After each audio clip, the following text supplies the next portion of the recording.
আসসালামু আলাইকুম প্রিয় শিক্ষার্থীবৃন্দ, তোমরা নিশ্চয় মঙ্গলমত আছো। আমি মোহাম্মদ আমির হোসেন, প্রধান শিক্ষক, পাবনা মাহবাদী উচ্চ বিদ্যালয়। আজ সপ্তম শ্রেণীর বাংলাদেশ বিশ্ব পরিচয়ের নবম অধ্যায়ের প্রবীণদের অধিকার নিয়ে অনলাইন ক্লাসে তোমাদের সাথে উপস্থিত হয়েছি। প্রিয় শিক্ষার্থীবৃন্দ, আজকের ক্লাস অত্যন্ত গুরুত্বপূর্ণ। এই নবম অধ্যায়ে দুইটি অধিকারের কথা বলা হয়েছে বাংলাদেশে। প্রথমটি হলো প্রবীণ অধিকার, দ্বিতীয়টি হলো নারী অধিকার। আজকের পাঠ হলো প্রবীণ অধিকার। প্রথম আমাদের জানতে হবে প্রবীণ কারা। আমরা জানি যাদের 60 বয়স, অর্থাৎ আমাদের দেশে সাধারণত 60 বয়সের ব্যক্তিকে প্রবীণ হিসেবে ধরা হয়। এটা হলো বাংলাদেশে, কারণ বাংলাদেশে সরকারি চাকরির বয়স 59 বছর, শিক্ষকদের চাকরির বয়স 60 বছর। এই কারণে এটাকে 60 বছর বা 60 ব্যক্তি যাদের বয়স 60 থেকে উপরে, তাদেরকে সাধারণত প্রবীণ বলা হয়। কারণ মানুষ যখন চাকরিতে প্রবেশ করে, চাকরি জীবন শেষে কেউ 59 বছর পরে, কেউ 60 বছর পরে, আবার বিচারকরা 65 বছর পরে তারা চাকরি থেকে অবসর গ্রহণ করে। এই অবসরের পরবর্তী সময়টাই হলো যে লোকগুলি তারা হলো প্রবীণ। কিন্তু পৃথিবীর উন্নত দেশগুলিতে প্রবীণের সংজ্ঞা একটু ব্যতিক্রম। উন্নত দেশগুলিতে হলো যাদের বয়স, অর্থাৎ যে সমস্ত ব্যক্তি বা নাগরিক বয়স 60 থেকে 65 বছর অতিক্রান্ত করেছে, তাদেরকে প্রবীণ হিসেবে চিহ্নিত করা হয়। এদেরকে একটা নাম আছে। এই প্রবীণদেরকে নাম বলা হয় সিনিয়র সিটিজেন। এই প্রবীণদেরকে কি বলা হয়?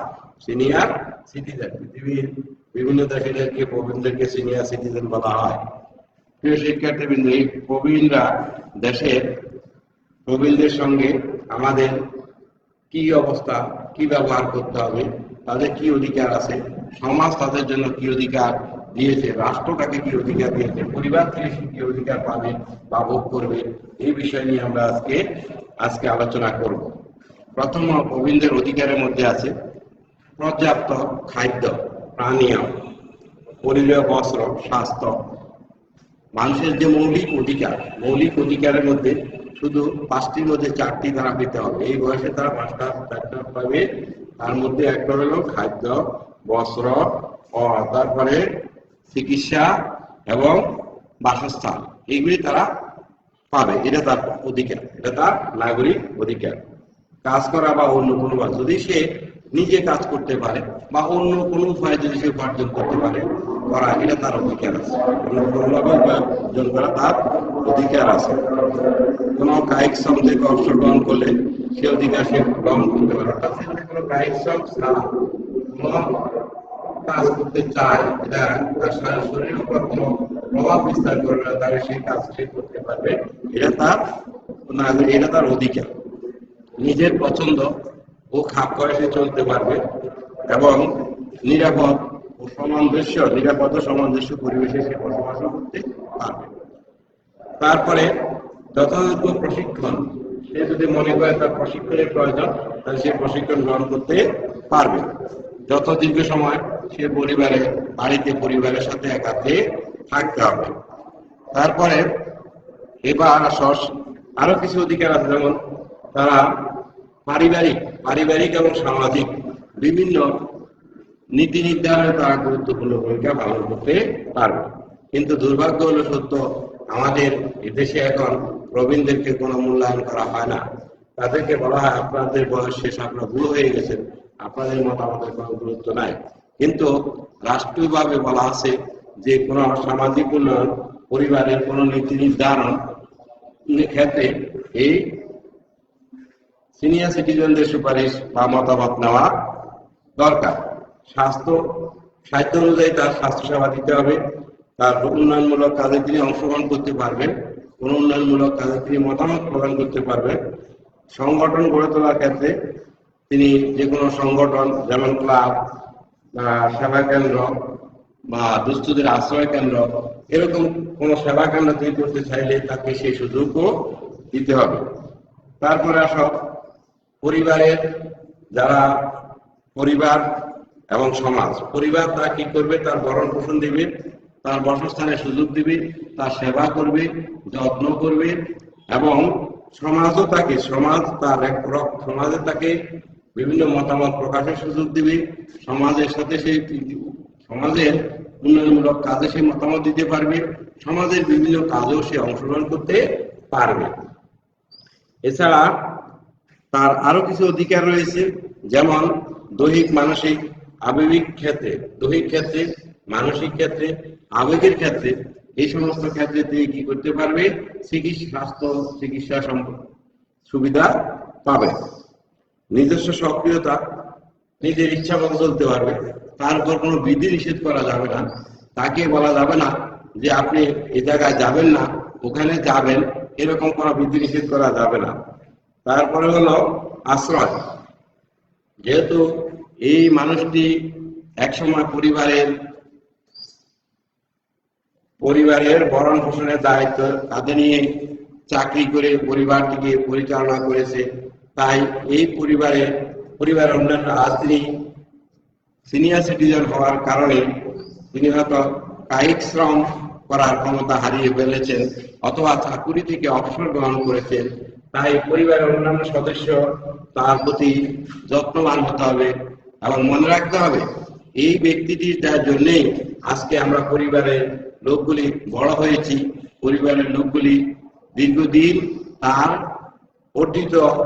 অর্জিত টাকা দিয়ে আমরা পরিবারে আমাদের ভরণ পোষণ পরিচালনা করেছি।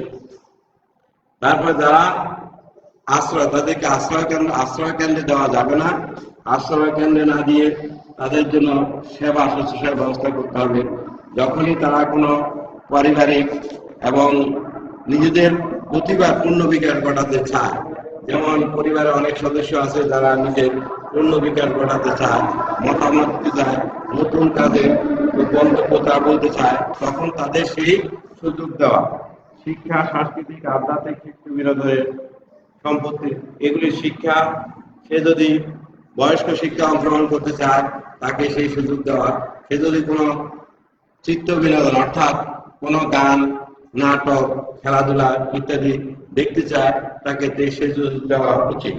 এবং তার সম্পত্তি, আমাদের বাংলাদেশে পিতা জীবিত থাকা অবস্থায় পিতা সম্পত্তির মালিক থাকে, পিতার মৃত্যুর পরে তার সন্তানরা ওই সম্পত্তির মালিক হয়। এটা হলো বাংলাদেশের সম্পত্তি আইন অনুযায়ী। সুতরাং পিতা যেহেতু সম্পত্তির মালিক বা সম্পদের মালিক, তার যে সম্পদ আছে সেই সম্পদ তাকে ভোগ করার অধিকার দিতে হবে, দেওয়া আমাদের দায়িত্ব। যেমনি ভাবে আমরা দেখি এখন পত্র পত্রিকাতে দেখা যায় বাবা চাকরি করেছেন, সম্পদ অর্জন করেছেন, তার সন্তানরা তাকে বাসা থেকে বের করে দিয়েছে, অর্থাৎ তার সম্পত্তি ভোগের অধিকার থেকে তাকে বঞ্চিত করেছে। এটা করা যাবে না। আবার নিশ্চয়ই তোমরা শুনছো বা বিভিন্ন পত্র পত্রিকা এই খবরটি এসেছে, এক মহিলা 3টি সন্তান, এই সন্তানদেরকে তিনি অত্যন্ত কষ্ট করে তাদেরকে ভরণ পোষণ দিয়ে উচ্চ শিক্ষিত করেছে, কিন্তু মহামারী করোনা ভাইরাস দেখা দেওয়ার সাথে সাথে তিনি করোনা আক্রান্ত হওয়ার কারণে তাকে শালবন, ময়মনসিংহের শালবনে গভীর জঙ্গলে নিয়ে সন্তানরা মিলে নিয়ে রেখে এসেছে। অর্থাৎ তাকে সেখান থেকে কি নিষ্ঠুর আমাদের আচরণ, আমরা বয়স্ক সিটিজেন বা সিনিয়র সিটিজেনদের সাথে, পিতা মাতার সাথে আমরা কি আচরণ করি, এটা সমাজের জন্য, দেশের জন্য অত্যন্ত গর্হিত কাজ। আমরা এই ধরনের কাজ করব না। তারপরে আসো অর্থনৈতিক অবদান। অর্থনৈতিকভাবে যেহেতু তিনি ছিলেন পরিবারের একমাত্র উপার্জনক্ষম ব্যক্তি, তখন তিনি যখন উপার্জন করেছেন তখন সেই উপার্জিত টাকাটা আমরা ভোগ করেছি। এখন তিনি উপার্জন করেন না, তিনি যেহেতু এখন অবসরে আছেন, তা আমরাও উপার্জন করি। আমাদের অর্জিত টাকা কি করতে হবে, তাকে তার প্রয়োজন অনুসারে তাকে দিতে হবে। তারপরে হলো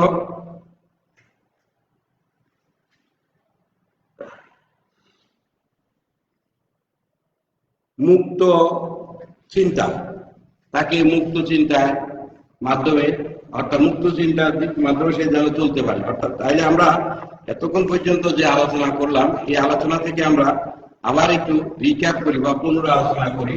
প্রথমে প্রবীণ, আমরা আজকে তোমাদের বাংলাদেশ বিষয় পরিচয় নবম অধ্যায়ে দুইটা অধিকার আছে। নবম অধ্যায়ের প্রথম পার্টটা হলো তোমাদের প্রবীণদের অধিকার, আর এটার সাথে আরেকটা অংশ আছে, সেটা হলো নারী অধিকার। আমরা নারী অধিকার পরবর্তী ক্লাসে আলোচনা করব।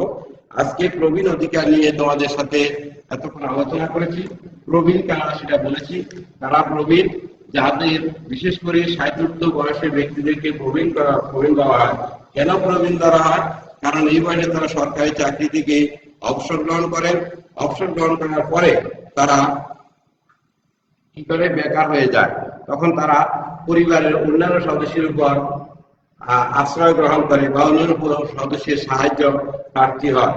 তাই এই 60 বছর ঊর্ধ্ব ব্যক্তিদেরকে আমরা বলবো প্রবীণ। এরপরে বলেছিলাম পৃথিবীর বিভিন্ন দেশে প্রবীণদের বিভিন্ন সংজ্ঞা রয়েছে। যেমন উন্নত দেশে 60 থেকে 65 বছরের বয়স ঊর্ধ্ব ব্যক্তিকে সিনিয়র সিটিজেন বা প্রবীণ হিসাবে ধরা হয়। এরপরে আমরা আলোচনা করেছিলাম প্রবীণদের কিছু অধিকার। প্রবীণদের অধিকার নিয়ে আমরা অনেক আলোচনা করেছি।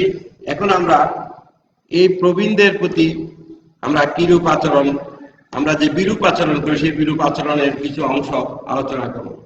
প্রিয় শিক্ষার্থীবৃন্দ, তোমরা জানো আমাদের উন্নত দেশগুলি তারা সন্তানের প্রতি, সন্তান জন্ম দেওয়ার প্রতি মা বাবা সন্তানের দায়িত্ব পালন করে না করে তাদেরকে বিভিন্ন শিশু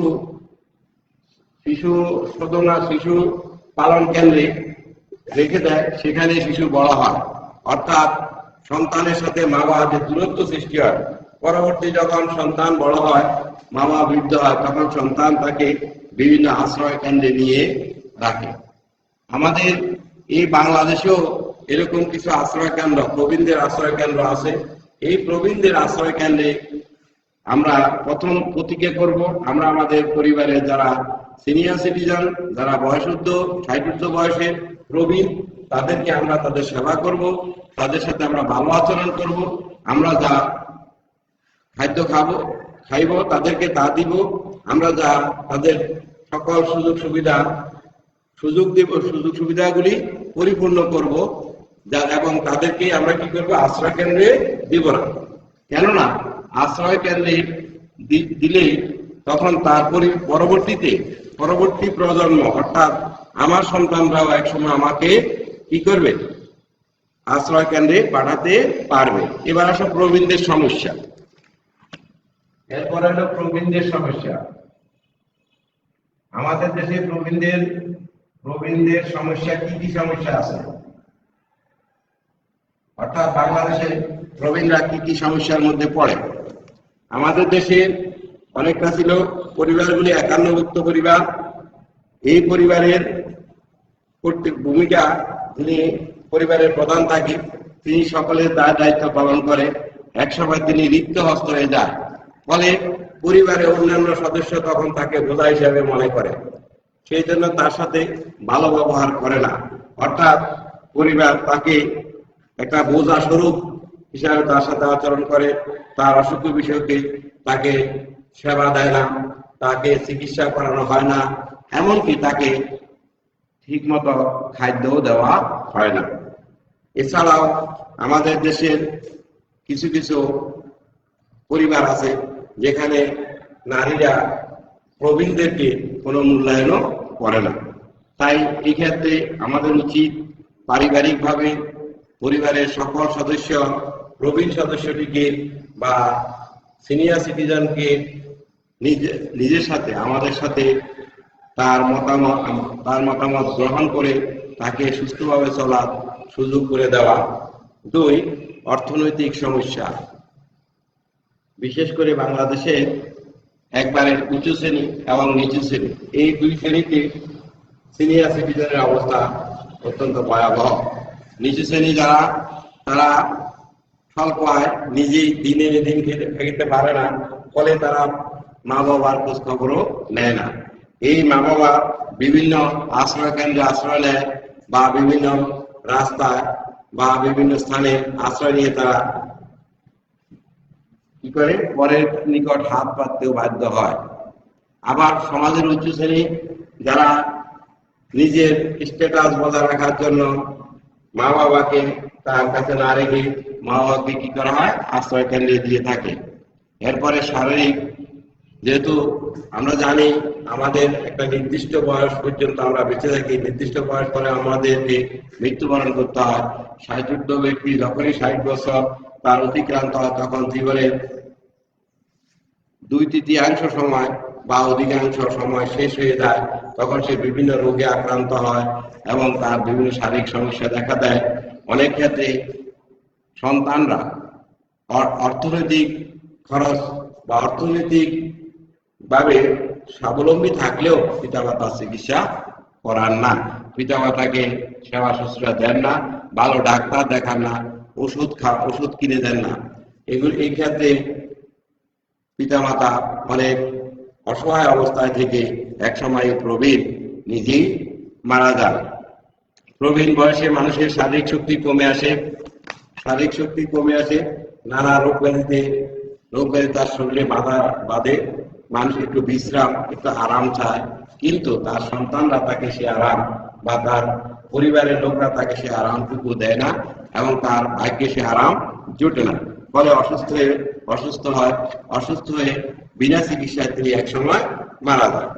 তারপরে সামাজিক সাংস্কৃতিক, আজকে আমাদের বাংলাদেশে এই সামাজিক সাংস্কৃতিক অবস্থাটা অত্যন্ত ভয়াবহ। কারণ পরিবারের সিনিয়র সিটিজেনকে যখন কোনো অনুষ্ঠান, কোনো খেলাধুলা, কোনো বিনোদনমূলক অনুষ্ঠানে যাওয়ার ইচ্ছা প্রকাশ করে, তখন তার সন্তানরা অর্থাৎ তার পরিবারের সদস্যরা তাকে সে জায়গায় যেতে নিষেধ করে। তার কারণ তারা বলেন যে বুড়ো মানুষ আবার কেন বিনোদন করবে, বুড়ো মানুষের আবার কিসের বিনোদন। এই কথাগুলি শোনার পরে এই ব্যক্তি অর্থাৎ ওই প্রবীণ ব্যক্তির মনে প্রচন্ড আঘাত পায়। তাই তাদেরকে কি করতে হবে, যে কোনো বিনোদনমূলক অনুষ্ঠানে পত্রিকা পড়া পাঠ, খেলাধুলা দেখা, নাটক দেখা, বিভিন্ন জ্ঞানমূলক প্রতিযোগিতা দেখা, বিভিন্ন শিক্ষামূলক অনুষ্ঠানে তাদেরকে যাতায়াত করার সুযোগ দেওয়া, এগুলি হলো পরিবারের অন্যান্য সদস্যদের দায়িত্ব। আর যদি এগুলি না করা হয় তাহলে ওই ব্যক্তির মনের উপর যে চাপ পড়ে, এই চাপের ফলে সে অসুস্থ হয়ে যায়, এক সময় তিনি মৃত্যুবরণ করেন। মনস্তাত্ত্বিক, এটা আমাদের সমাজের জন্য সবচেয়ে দুর্ভাগ্যজনক। আমাদের বাংলাদেশের প্রবীণরা যতক্ষণ পর্যন্ত অর্থ উপার্জন করে তখন পরিবারের সদস্যরা তার খুব সমাদর করে। যখনই সদস্য তার অবসর গ্রহণ হয়ে যায়, অর্থাৎ তিনি আর বেকার হয়ে যান, তিনি উপার্জন ক্ষমতা হারিয়ে ফেলেন, তখন তাকে আর সেইভাবে মূল্যায়ন করা হয় না। অর্থাৎ তাকে আর সেই আগে যেরকম মূল্যায়ন করা হয়েছে সেরকম মূল্যায়ন করা হয় না। তাই আমাদের মানসিক এই হীনমন্যতাগুলি পরিহার করে পরিবারের প্রবীণ যারা আছে, মা অথবা বাবা অথবা দাদা দাদি, এই জাতীয় যারা আছে, তাদেরকে আমরা যেভাবে বসবাস করি তাকেও সেভাবে বসবাস করার সুযোগ দিতে হবে এবং তার যে যে প্রয়োজন, তার চাহিদা, সেই চাহিদাগুলো যথাযথভাবে পূরণ করতে হবে। পূরণ করার জন্য সবাই সম্মিলিতভাবে সচেষ্ট থাকতে হবে। বাংলাদেশ সরকার বয়স্ক সিনিয়র সিটিজেনদের কিছু ব্যবস্থা করেছে, বয়স্কদের ভাতা ব্যবস্থা করেছে। এই ভাতা ব্যবস্থার বয়স্ক ব্যক্তি ভাতা পান, তিনি সে অর্থ দিয়ে তিনি নিজেই খরচ করতে পারে। কিন্তু দুর্ভাগ্যজনক হলো সত্য, আমাদের বাংলাদেশে অনেক বয়স্ক ব্যক্তি যে বয়স্ক ভাতা পান, তার সন্তানরা টাকা উঠানোর পরেই তার থেকে সেই টাকাগুলি বা তার থেকে সে অর্থগুলি ছিনিয়ে নেয় বা কেড়ে নেয়। এছাড়া বয়স্ক ব্যক্তিকে বিভিন্ন বয়স্ক ভাতা কার্যক্রম সরকার চালু করেছে। এই বয়স্ক ভাতা প্রতি বয়োজ্যেষ্ঠকে 10 জনের মধ্যে প্রতি মাসে আগে 100 টাকা করে দেওয়া হতো, এখন প্রতি মাসে প্রতি 6 মাসে 1500 টাকা বা 2000 টাকা এরকম টাকা দেওয়া হয়ে থাকে। তারপরে সরকার এরপরে চিন্তা করছে যে বিধবা ভাতা, বয়স্ক মহিলাদের ভাতা ইত্যাদি ব্যবস্থা করেছে। অর্থাৎ বাংলাদেশ সরকার সিনিয়র সিটিজেনদের জন্য বহুমুখী বিভিন্ন ব্যবস্থা, আর্থিক প্রণোদনা ও ব্যবস্থা গ্রহণ করেছে, যার মাধ্যমে আমাদের দেশের প্রবীণরা কিছুটা হলেও তাদের যে মনের যে সমস্যা, তাদের যে বাসস্থানের সমস্যা, তাদের মন কিছুটা ভালোভাবে থাকবে এই আশা ও আকাঙ্ক্ষা থাকবে যে তারা যতদিন বাঁচবে ততদিন তার সন্তান তাকে হয়তো দেখাশোনা করে না, তার সন্তান হয়তো তাকে আর্থিক সাহায্য করে না, তার সন্তান তাকে সেবা করে না, কিন্তু সরকার তাকে অর্থ দিয়ে সাহায্য করছে, বিভিন্ন সুযোগ সুবিধা দিয়ে সাহায্য করছে। তাই তারা সরকারের প্রতি কৃতজ্ঞ থাকে এবং দোয়া করে। সেই জন্য আমি আলোচনার শেষ পর্যায়ে চলে এসেছি। প্রিয় শিক্ষার্থীবৃন্দ, তাহলে তোমাদের উদ্দেশ্যে এই পাঠ থেকে তোমরা যা শিখবে, তোমাদের বাড়িতে তোমার দাদা দাদি অথবা তোমার বাবা বয়স্ক হয়েছে, তার প্রতি তোমাদের যত্ন নিতে হবে। তার যে যে অধিকারগুলি এতক্ষণ পর্যন্ত আমরা আলোচনা করেছি, এই অধিকারগুলি পূর্ণাঙ্গরূপে তাকে পাওয়ার জন্য সুযোগ করে দিতে হবে, তার সাথে ভালো ব্যবহার করতে হবে। আমরা আশা করি তোমরা সকল শিক্ষার্থী তোমাদের বাড়ির বা তোমার ঘরের যে বয়স্ক ব্যক্তি তার সাথে ভালো আচরণ করবে, এই আশা বা ব্যক্ত করে আজকের পাঠ এখানে শেষ করছি। আল্লাহ হাফেজ।